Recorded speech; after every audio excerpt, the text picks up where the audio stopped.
एक दिन जब दीपिका सोकर उठी तो जोर जोर से चिल्लाने लगी, अरे मेरे बाल कहाँ चले गए, मैं गंजी कैसे हो गई, मेरे बाल। और ये कहकर वो जोर जोर से रोने लगती है। तभी वहाँ पर उसकी माँ और उसकी सौतेली बहन पूजा आ जाते हैं और उसे गंजा देखकर वो लोग भी हैरान हो जाते हैं। एक गांव में दीपिका अपने माता पिता और एक सौतेली बहन के साथ रहती थी। उसकी सौतेली बहन पूजा काफी काली थी, पर वहीं उसके बाल बहुत ज्यादा लंबे थे, जिस वजह से दीपिका हमेशा उससे जलती थी, क्योंकि वो गोरी होने के बावजूद भी उतनी सुंदर नहीं थी जितनी पूजा थी।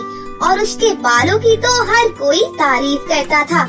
भले ही पूजा सौतेली बेटी थी, पर सुमन ने उसके साथ कभी भी सौतेला व्यवहार नहीं किया था और वो अपनी दोनों बेटियों को एक समान प्यार करती थी। एक दिन की बात है, पूजा खाना बना रही थी कि तभी वहाँ पर दीपिका आ जाती है और उसे देखकर उसकी माँ सुमन ने उससे कहा, अरे दीपिका, चल आ, अपनी बहन का हाथ बटा ले आकर रसोई में।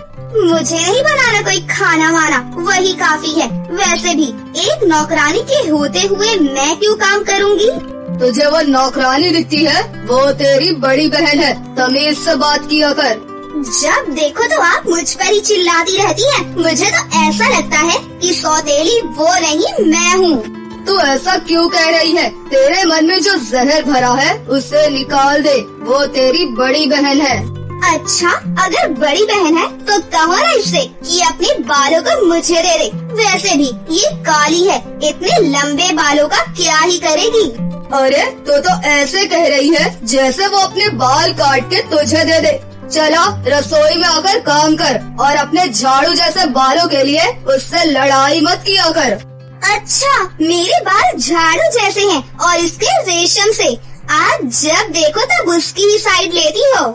दीपिका इतना कहकर वहाँ से चली गई। दीपिका के जाने के बाद पूजा ने अपनी माँ से कहा, माँ, आप दीपिका से इस तरह से बात मत किया कीजिए, अभी वो छोटी है। नहीं बेटा, मैंने काफी बार देखा है, वो तुमसे हमेशा बुरा व्यवहार करती है, जबकि मुझे ये बिल्कुल पसंद नहीं। आखिर तुम दोनों बहनें हो। इसके बाद सुमन वहाँ से चली जाती है और पूजा वापस रसोई में जाकर अपने काम करने लगती है। वो पूरे दिन घर का काम करती थी और अपनी माँ की सेवा भी किया करती थी, जिस वजह से सुमन उससे बहुत खुश थी। तो वहीं दीपिका उससे बहुत ज्यादा नफरत करती थी और खास तौर से उसे पूजा के लंबे बाल तो बहुत बुरे लगते थे। धीरे धीरे समय गुजर रहा था। एक दिन पूजा अपने बालों में तेल लगा रही थी, तभी वहाँ पर दीपिका आ जाती है और वो उससे कहती है, अच्छा, तू कौन सा तेल लगाती है, मुझे भी बता, मुझे भी अपने बालों में वही तेल लगाना है। मैं तो सरसों का तेल लगाती हूँ, ला तेरे बालों में भी वही लगा देती हूँ। क्या तू मुझसे झूठ बोल रही है ना? मुझे पता है तू चाहती ही नहीं है कि मेरे बाल भी लंबे हो, क्योंकि फिर मैं तुझसे ज्यादा सुंदर दिखूंगी। ऐसा कुछ भी नहीं है बहन, मैं तो काली हूँ, मुझे तुमसे क्या ही जलन, तू तो वैसे भी मुझसे बहुत सुंदर है। नहीं, तू तो बस ऐसे ही कह रही है, देखना एक दिन मेरे बाल भी लंबे हो जाएंगे। इसके बाद दीपिका वहाँ से चली गई और उसके जाने के बाद पूजा काफी ज्यादा दुखी हो गई, क्योंकि वो कभी भी अपनी बहन को दुखी नहीं करना चाहती थी। वो हमेशा यही चाहती थी कि उसकी बहन उससे प्यार करे, पर दीपिका उसके साथ कभी भी अच्छा व्यवहार नहीं करती थी। इसके बाद पूजा अपने बालों में तेल लगाने लगती है और वहीं दीपिका अपनी सहेली तानिया के पास आती है और बोलती है, अरे तानिया, क्या तेरे पास कोई ऐसा तेल है जिससे मेरे बाल भी लंबे हो जाएं? क्यों, तेरी सौतेली बहन ने तुझे नहीं बताया क्या? उसके बाल तो कितने लंबे हैं, मुझे तो उसके बाल देखकर बड़ी जलन होती है। हाँ, तू एकदम ठीक कह रही है, एक तो काली कलूटी है, ऊपर से बाल भी इतने लंबे हैं कि पूरी नागिन लगती है। सही कहा तूने, उसे तो टीवी सीरियल में नागिन होना चाहिए था। और ये कहकर वो दोनों हंसने लगती हैं। तभी वहाँ से एक बूढ़ी औरत गुजरती है और वो उन दोनों को हंसता हुआ देखकर उनसे कहती है, अरे क्या हुआ, क्यों इतना हंस रही हो बेटा? अरे कुछ नहीं अम्मा, बस ऐसे ही। तुम बताओ कहाँ जा रही हो और ये तुम्हारे हाथ में क्या है?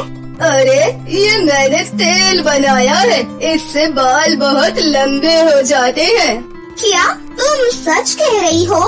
हाँ, मैं बिल्कुल सच कह रही हूँ। यदि तुम्हें यकीन नहीं होता तो मेरे बालों को ही देख लो। और ये कहकर वो उन दोनों को अपने बाल दिखाती है। उसके बाल भी काफी लंबे थे, जिसे देखकर वो दोनों काफी हैरान रह जाती हैं। फिर उस बूढ़ी औरत से कहती हैं, क्या ये तेल आप मुझे दे सकती हैं?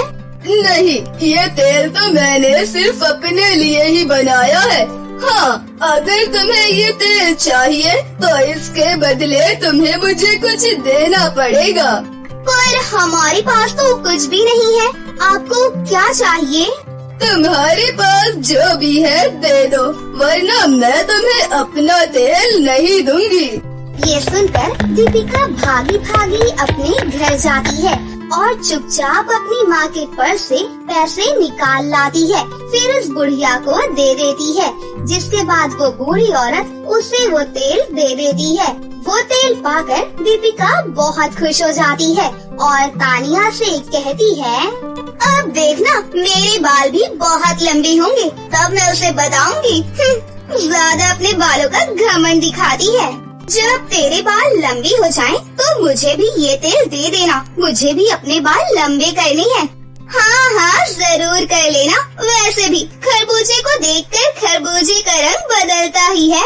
तू तो ऐसे कह रही है जैसे खुद कितनी अच्छी हो।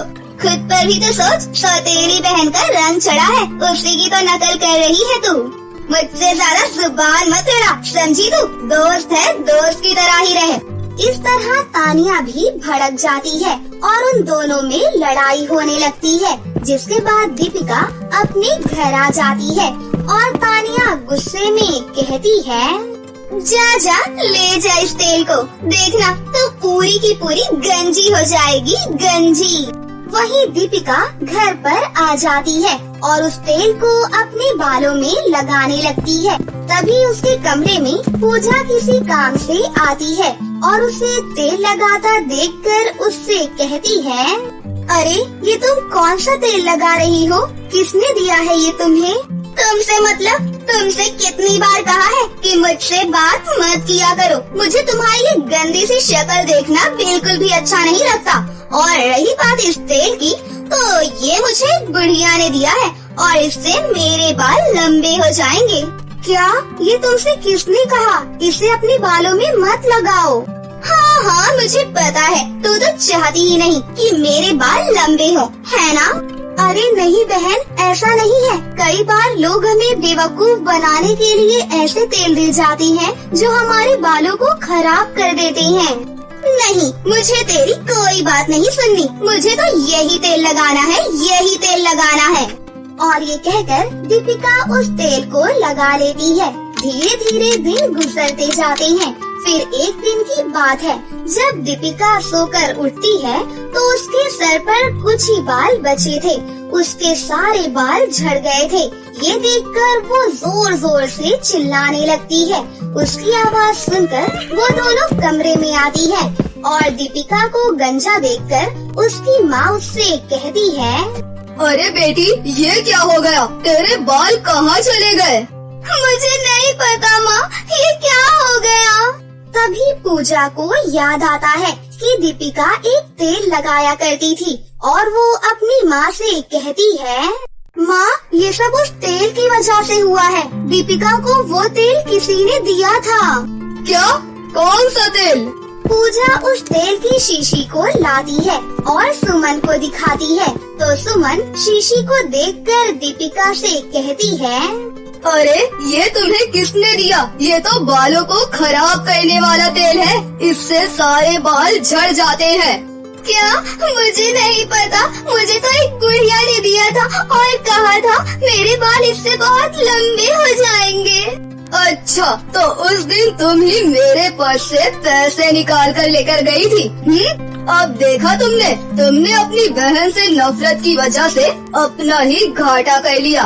तुम अपनी बहन से इतनी नफरत करती थी कि तुमने अपने बालों को ही खो दिया। ये सुनकर दीपिका काफी ज्यादा दुखी हो जाती है और रोने लगती है।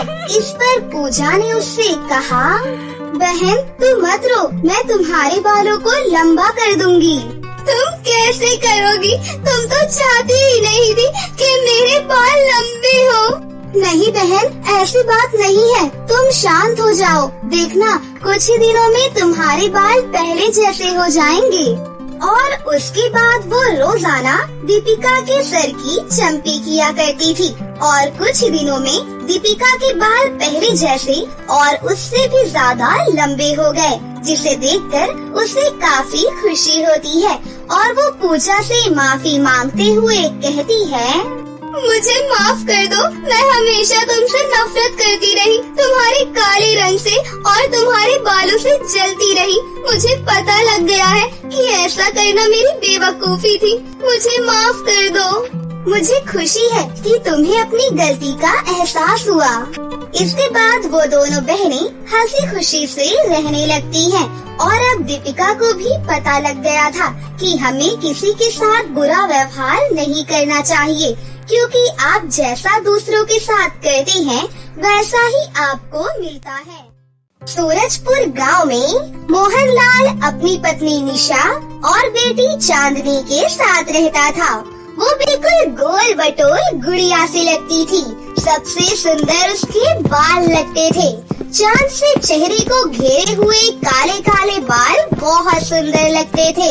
इसीलिए उसके माता पिता ने उसका नाम चांदनी रखा था। लेकिन दुर्भाग्य से चांदनी की माँ की मृत्यु हो गई और मोहनलाल ने मोहिनी से दूसरी शादी कर ली। उसकी दूसरी पत्नी मोहिनी की भी एक लड़की हो गई, लेकिन वो चांदनी की तरह खूबसूरत नहीं थी।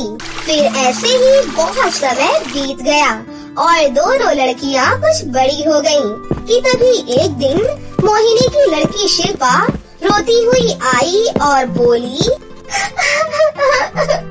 मम्मी, अब मैं चांदनी के साथ कहीं भी नहीं जाऊंगी। सब कहते हैं तुम चांदनी की तरह गोरी नहीं हो और ना ही तुम्हारे बाल उसकी तरह काले और लंबे हैं। पता नहीं भगवान ने मुझे ऐसा क्यों बनाया है। अरे बेटी रो मत, तुम तो गोरी हो और तुम्हारे बाल भी लंबे हैं। हाँ, लेकिन चांदनी की तरह लंबे नहीं है। जब मुझसे कोई ऐसा कहता है तो मुझे बहुत बुरा लगता है। मम्मी, इसकी कोई तरकीब निकालो, नहीं तो मैं आज खाना भी नहीं खाऊंगी। चिंता मत करो मेरी राजकुमारी, तेरे लिए तो मैं अपनी जान भी दे दूं। छोटी मोटी बातें तो दूर की बात है। उसी दिन मोहिनी ने जड़ी बूटियों की कोई दवा तैयार की और उसने वो बिरयानी में मिलाकर चांदनी को खाने के लिए दे दी। उस बिरयानी को खाने के थोड़ी ही देर के बाद चांदनी के पूरे शरीर में जलन पड़ने लगी और वो बोली, मम्मी, पता नहीं ये बिरयानी खाकर मुझे क्या हो गया है। ऐसा लग रहा है कि पूरे शरीर में आग जल रही है। अरे क्या हो गया है तुझे? पता नहीं क्या बात है मम्मी। दवा का असर उसे पता नहीं था, वो तो जलन के मारे तड़प रही थी। दूसरे दिन से चांदनी के शरीर में बदलाव आने लगा। फिर चांदनी अपनी सौतेली माँ से बोली, ये क्या है? मेरा सारा शरीर धीरे धीरे काला पड़ रहा है। आज मेरे बाल भी बहुत झड़ रहे हैं। मम्मी, ये मुझे क्या हो रहा है? अब मैं इसमें क्या कर सकती हूँ? थोड़े ही दिनों में चांदनी के सर के सारे बाल झड़ गए और उसका पूरा शरीर काला पड़ गया। मम्मी, आपने तो गजब ही कर दिया। मैंने तो इतना अच्छा रिजल्ट सोचा भी नहीं था।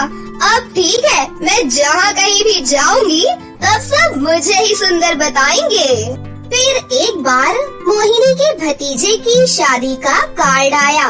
मोहिनी चांदनी और शिल्पा के साथ उस फंक्शन में गई। वहाँ बहुत सारे मेहमान आए हुए थे। सब चौंक कर चांदनी को देखने लगे, फिर जोर जोर से हंसने लगे।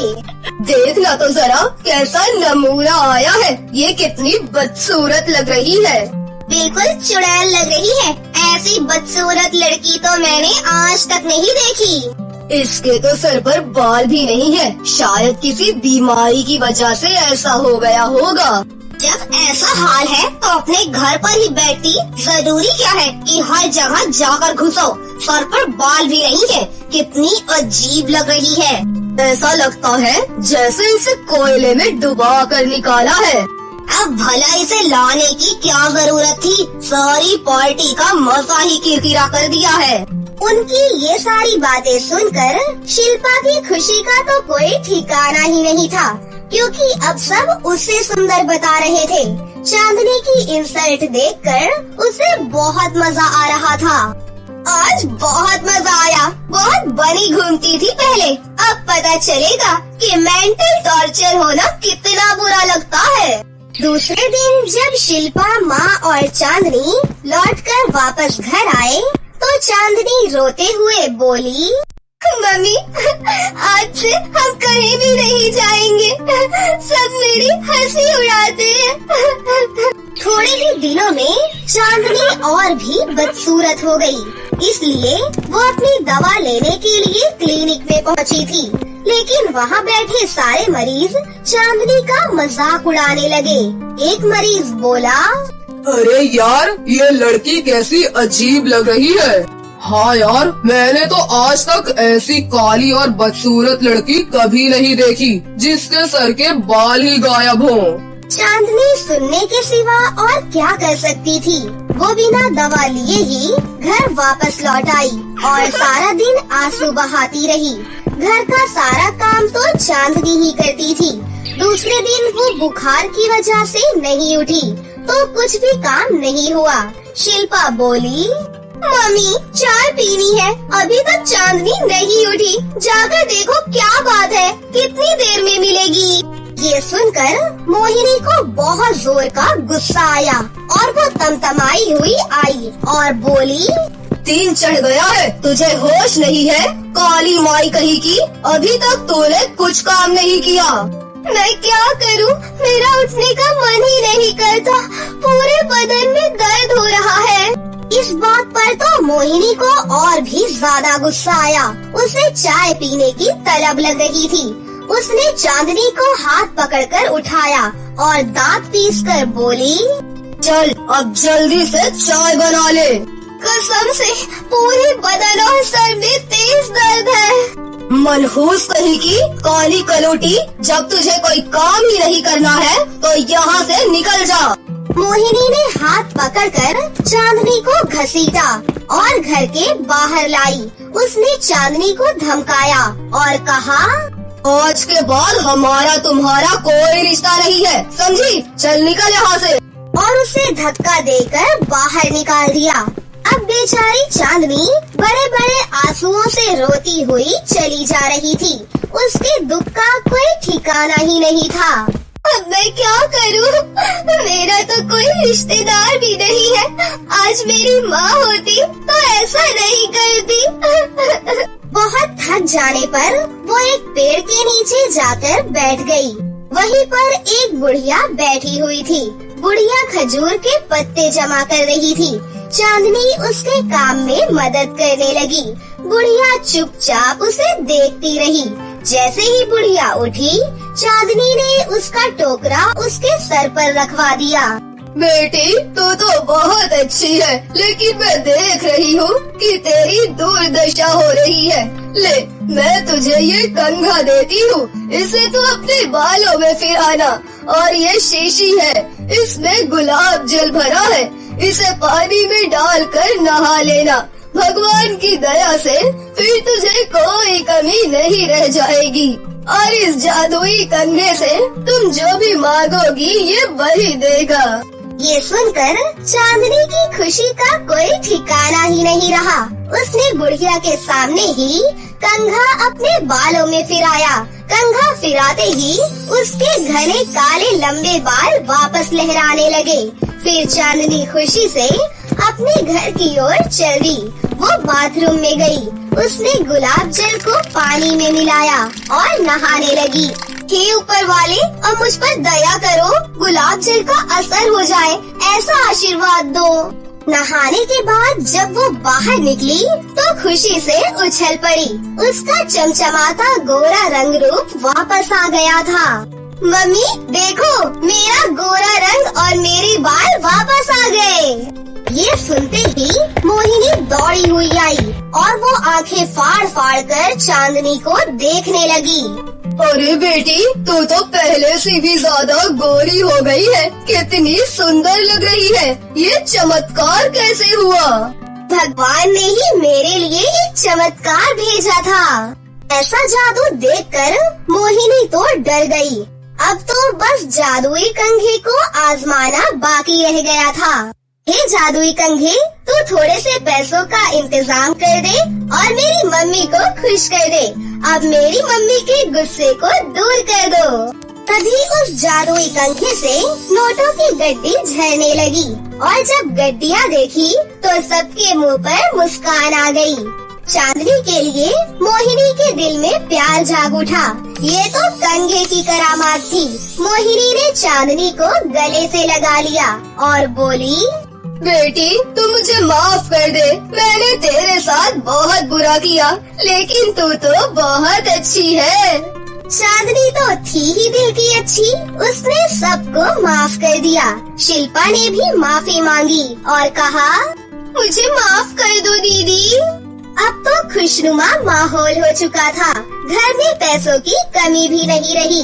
फिर चांदनी दिल खोलकर गरीब लोगों की सहायता करने लगी। अब दूर दूर तक उसका नाम फैल गया और वो बहुत फेमस हो गई। बहुत समय पहले की बात है। एक शहर में एक व्यक्ति रहता था। जब उसकी शादी हुई तो उसकी पत्नी ने एक प्यारी सी परी जैसी बेटी को जन्म दिया, जिसका नाम उन दोनों ने बड़े ही प्यार से सिंड्रेला रखा। सिंड्रेला के जन्म के 1-2 साल बाद ही उसकी माँ का देहांत हो गया। अब उसके पिता ने दूसरी शादी कर ली। सिंड्रेला की सौतेली माँ बहुत ही दुष्ट औरत थी। वो सिंड्रेला को बिल्कुल भी पसंद नहीं करती थी। उसकी 2 बहनें और थीं। थोड़े ही दिनों के बाद उसके पिता का भी देहांत हो गया। सिंड्रेला के पास अपना कहने के लिए अब कोई भी नहीं था। बचपन से ही उसकी सौतेली माँ उससे बहुत काम करवाया करती थी। उसकी पढ़ाई लिखाई भी पूरी नहीं की गई। उसको घर का नौकर बना दिया गया। लेकिन सिंड्रेला ने कभी भी कुछ नहीं कहा। सब अपनी किस्मत समझकर उसने स्वीकार कर लिया। अब वो बड़ी हो चुकी थी। जितनी वो दिल की अच्छी थी, उसका रंग भी बड़े होने के साथ साथ निखरता गया। वो उस नगर की सबसे सुंदर लड़की बन गई। लेकिन उसकी माँ ने इस कारण उसका नगर में घूमना ही बंद करवा दिया। उसको पहनने के लिए फटे पुराने कपड़े दिए जाते थे ताकि वो बदसूरत दिखे। खाना भी उसको बचा कुचा ही दिया जाता था। वो अपनी खिड़की से ही लोगों को इधर उधर आते जाते देखा करती थी। उसके दुख अब कुछ ही दिनों के मेहमान थे, क्योंकि एक दिन उस नगर के राजकुमार का जन्मदिन था। राजा ने घोषणा करवाई कि वो अपने बेटे के जन्मदिन के शुभ अवसर पर एक बड़ा सा भोज रखेंगे, जिसमें राजकुमार के लिए लड़की भी देखी जाएगी। राजकुमार को जो भी लड़की पसंद आएगी वो उससे ही शादी करेगा। राजा के आदेश से दूत बनकर एक सैनिक सभी घरों में गया और जन्मदिन की पार्टी का निमंत्रण दे दिया। आखिर में वो सिंड्रेला के घर पहुंचा। उसने दरवाजा खटखटाया। सिंड्रेला की सौतेली माँ ने दरवाजा खोला। तब वो दूत बोला, माँ जी, राजकुमार के जन्मदिन की पार्टी है, आप सभी जरूर आइएगा। खासकर लड़कियों को आना है। राजकुमार उन्हीं लड़कियों में से अपनी पत्नी चुनने वाले हैं। ये सुनकर वो बहुत खुश हुई। लेकिन सिंड्रेला ने भी ये बात सुन ली। वो काम कर रही थी। फिर वो अपनी माँ के पास आई और बोली, माँ, वो मुझे भी जन्मदिन की पार्टी में जाना है। लेकिन ये सुनते ही उसकी सौतेली माँ ने उसे बहुत मारा और वहाँ जाने से साफ मना कर दिया। वो चाहती थी कि उसकी दोनों बेटियों में से कोई एक राजकुमार के साथ शादी करे, लेकिन उसकी बेटियाँ तो सुंदर थी ही नहीं, इसलिए वो सुंदर सी सिंड्रेला को वहाँ पर नहीं भेजना चाहती थी, जिस वजह से उसने सिंड्रेला को बहुत सारा काम दे दिया ताकि उसे जन्मदिन में जाने का मौका ही ना मिले। जन्मदिन का दिन आ ही गया। शाम को सभी को जन्मदिन में जाना था। सिंड्रेला की सौतेली माँ ने सिंड्रेला को अपनी दोनों बेटियों के लिए ड्रेस बनाने का काम दे दिया ताकि उसे अपने लिए कुछ करने का मौका ही ना मिले। सिंड्रेला ने दिन भर दोनों की ड्रेस बनाई। अब शाम होने वाली थी। उसके घर के सभी लोग अच्छे से तैयार होकर पार्टी में चले गए। सिंड्रेला घर पर बैठे बैठे रो रही थी। वो अपनी माँ को याद कर रही थी और सोच रही थी कि काश उसकी माँ भी आज जिंदा होती तो वो भी सुंदर बनकर उस पार्टी में जा पाती। अचानक सिंड्रेला के कमरे में बहुत तेज रोशनी हुई और उस रोशनी के बीच में एक परी प्रकट हुई। वो परी बिल्कुल सिंड्रेला की माँ की तरह दिख रही थी। अपनी माँ को अपने सामने देखकर वो उसके गले से लग गई और बहुत ज्यादा रोने लगी। फिर परी ने सिंड्रेला को चुप कराया और कहा, तुम राजकुमार के जन्मदिन की पार्टी में जाना चाहती हो ना? मैं तुम्हें तैयार करूँगी। ये सुनकर सिंड्रेला ने कहा, लेकिन मेरे पास तो अच्छे कपड़े हैं ही नहीं, मैं क्या पहनकर वहाँ जाऊँगी? वहाँ तो सब बहुत ही सुंदर बनकर आए होंगे। इतना सुनते ही परी ने झट से अपनी जादू की छड़ी घुमाई और सिंड्रेला एक राजकुमारी के रूप में परिवर्तित हो गई। सुंदर तो वो थी ही, अब वो विश्व की सबसे सुंदर लड़की लग रही थी। उसकी सुंदर ड्रेस, सुनहरे बाल और उसकी चमचमाती हुई सैंडल उसको सबसे अलग बना रही थी। लेकिन फिर परी ने उसे एक जरूरी बात समझाई। मेरा ये जादू रात के 12 बजे तक ही रहेगा, तो तुम उससे पहले घर वापस आ जाना।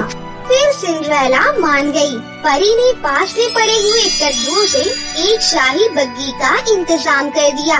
सिंड्रेला उसमें बैठकर राजमहल की तरफ चल दी।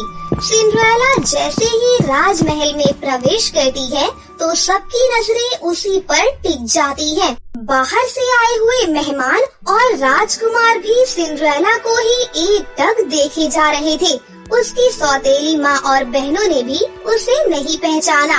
राजकुमार ने मन ही मन फैसला कर लिया कि अब तो वो इसी लड़की से शादी करेगा।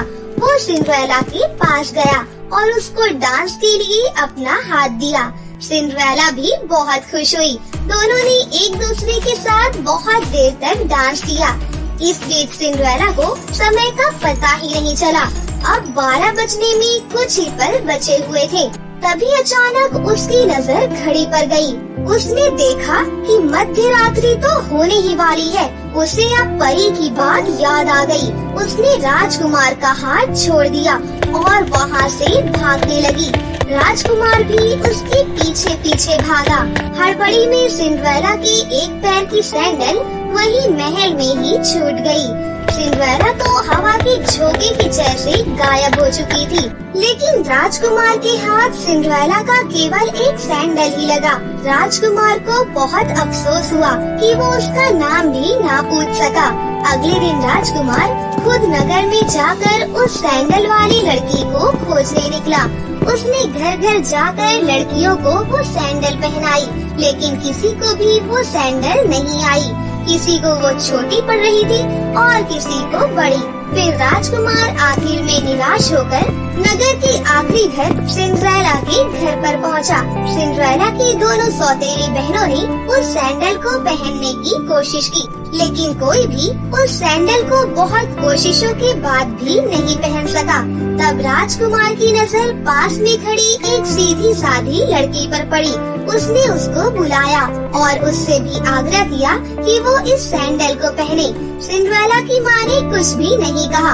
उसने सोचा कि ये इसकी थोड़ी है और ये पार्टी में गई भी तो नहीं थी। फिर सिंड्रेला उस सैंडल के पास गई और उस सैंडल को पहना। उसको वो सैंडल फिट आ गई।